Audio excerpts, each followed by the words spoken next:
Falámos nos 3 últimos programas da herança judaica na cultura portuguesa. Apesar de ter havido ao longo dos séculos uma grande hostilidade face aos judeus, não é nada que se compare com a que existe face aos muçulmanos.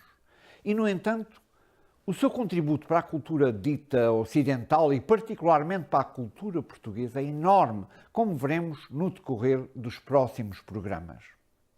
Há muitos anos atrás, eu julgava que os mouros tinham vindo para a Península Ibérica, mas que a reconquista cristã tinha começado de imediato e, passado algum tempo, eles foram vencidos e tinham saído por completo do nosso território.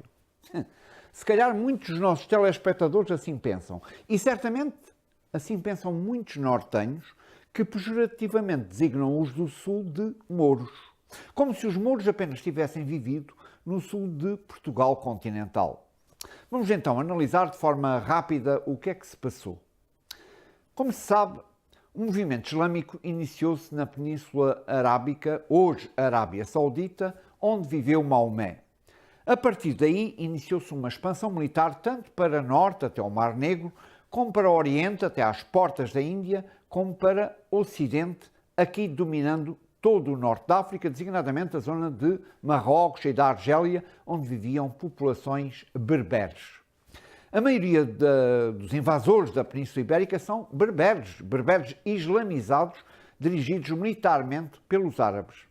É a esta mistura de berberes e de árabes que damos o nome comum de mouros ou sarracenos. Em 711, o exército muçulmano entra na Península Ibérica e rapidamente ocupa quase por completo, acabando assim com a monarquia visigótica. Eu disse quase por completo porque a zona montanhosa das Astúrias conseguiu resistir ao ataque muçulmano graças à resistência das populações cristãs das Astúrias, que, sob o comando de Pelágio, conseguiram vencer os mouros na Batalha de Covadonga. E é a partir daqui que vai começar a reconquista cristã do Al-Andalus. O Al-Andalus foi o nome dado à Península Ibérica muçulmana no século VIII, a partir do domínio do Califado Omíada, e a capital, nessa altura, estava na cidade de Damasco, hoje capital da Síria. Mais tarde passará para o domínio do Califado de Córdoba, na Espanha. A região ocidental da península era dominada Garb al-Andalus, ou seja, o ocidente do Al-Andalus, e incluía o atual território português. De uma maneira geral, o Garb al-Andalus foi uma região periférica em relação à vida económica, social e cultural de grandes cidades como Córdoba e Granada, isto entre 711 e 1492. A reconquista foi um processo lento, bastante lento, porque os cristãos não estavam unidos. Estavam divididos em reinos de Leão, Castela, Navarra, Aragão e, depois de 1143, o Reino de Portugal. Por outro lado, a partir do século XI, o Al-Andalus divide-se em inúmeros reinos de taifa, reinos que lutam entre si, reinos independentes. Por essa razão, a reconquista cristã foi muito lenta, com avanços e recuos constantes. Por outro lado, a ideia de guerra santa pela cruz cristã foi uma ideia que só veio a surgir na época das Cruzadas, isto seja no século XI, e já em 1085 os reinos cristãos haviam reconquistado mais de metade da Península Ibérica. Com o avanço do processo da reconquista, os mouros perderam grande parte do seu território na península no final do século XIII. Estavam divididos. Em Portugal, a reconquista terminou com a conquista definitiva da cidade de Faro pelas forças de Dom Afonso III em 1249. E 200 anos depois, em 1492, os reis católicos vão conquistar o Reino de Granada e expulsar os últimos mouros da península. A maioria dos refugiados vai estabelecer-se no Norte de África. Ou seja, por outras palavras, a presença moura dura mais de 5 séculos no caso português e cerca de 8 séculos no caso da Espanha. Quer isto dizer que os mouros viveram na Península Ibérica quase tanto tempo como a existência de Portugal como país. Portanto, só um cego não vê que muito do que nós somos é herança muçulmana, mesmo que muitos a queiram rejeitar ou omitir. Com a invasão muçulmana da Península Ibérica, iniciou-se um processo gradual de conversão da população ibérica do cristianismo para o islamismo. Calcula-se que, por volta do século XI, 75% da população ibérica era muçulmana.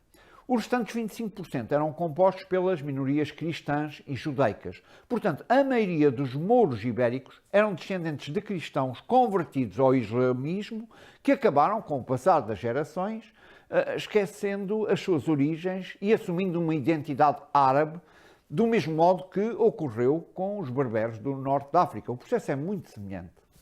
Com o avanço da reconquista cristã, deu-se exatamente o processo inverso. Muitos muçulmanos vão se converter ao cristianismo.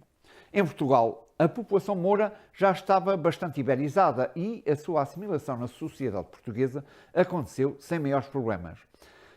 Por contrário, na Espanha ainda havia uma grande população muçulmana não assimilada que foi perseguida pela Inquisição e expulsa definitivamente do país no século XVII.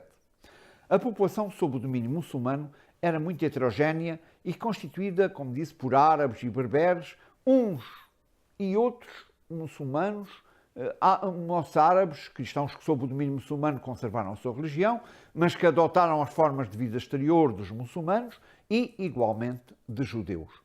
Os moçárabes, que constituíam a maioria da população, gozavam de liberdade de culto e tinham leis próprias, mas isto a troco de certas vantagens. Eram obrigados a pagarem dois tributos, o imposto pessoal de captação e o imposto predial sobre o rendimento das terras. Estes moçárabes não se converteram ao Islão, mas, por outro lado, adotaram elementos da língua e da cultura árabes.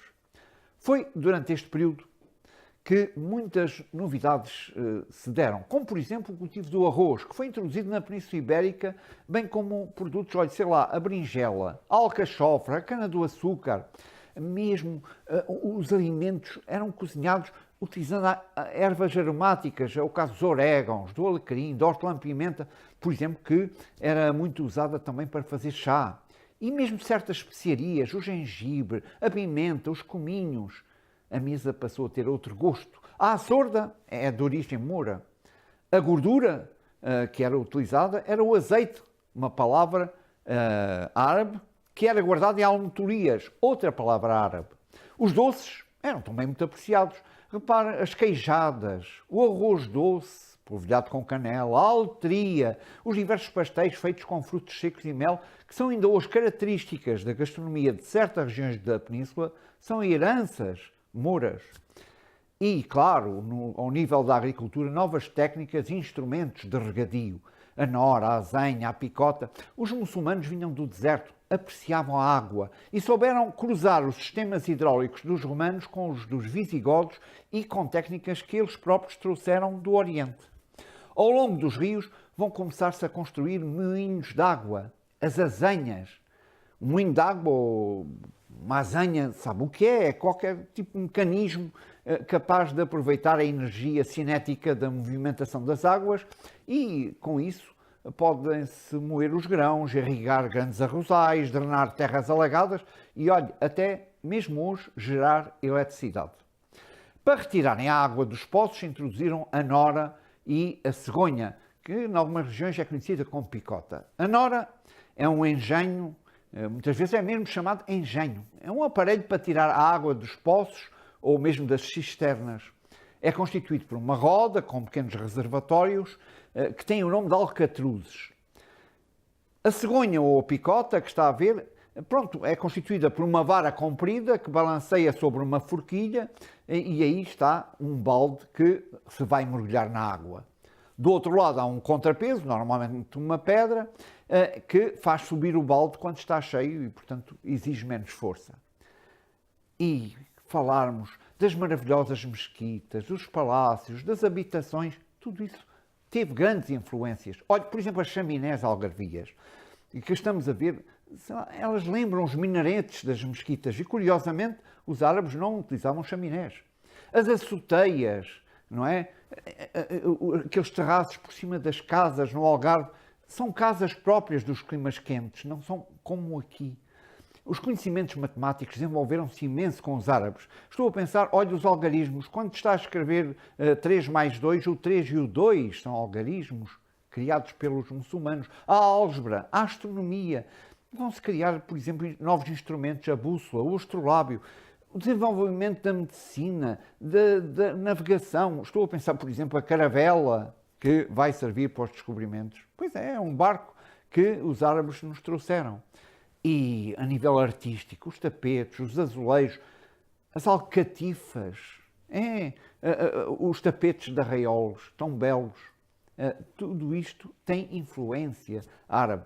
A almofada, uma palavra árabe, e já agora, talvez não saiba, mas há mais de 600 palavras portuguesas que são de origem árabe. Olha, por exemplo, quando está a dizer um fulano, uma pessoa que não sabe, pronto, aquele fulano, fulano é uma palavra de origem árabe. O arroz, chaveco, uma palavra que nós utilizamos pouco, mas que às vezes dizemos sem pensar. Não vale um chaveco. Chaveco é uma palavra de origem árabe. O sofá. Olhe quando está com dor de cabeça, enxaqueca, uma palavra árabe. O talho, açougue. Açougue é uma palavra árabe. Alcaide, almirante, açúcar, azulejo. Pois. E para terminar, repare nesta gravura, onde está representado um casal muçulmano. Veja como está vestida a mulher. Já viu? Agora compare com a saia das costas que ainda há alguns anos as mulheres da beira litoral, designadamente da região de Pombal, usavam. É mesmo semelhante. Nós prometemos voltar a este assunto no próximo Palavra Puxa Palavra.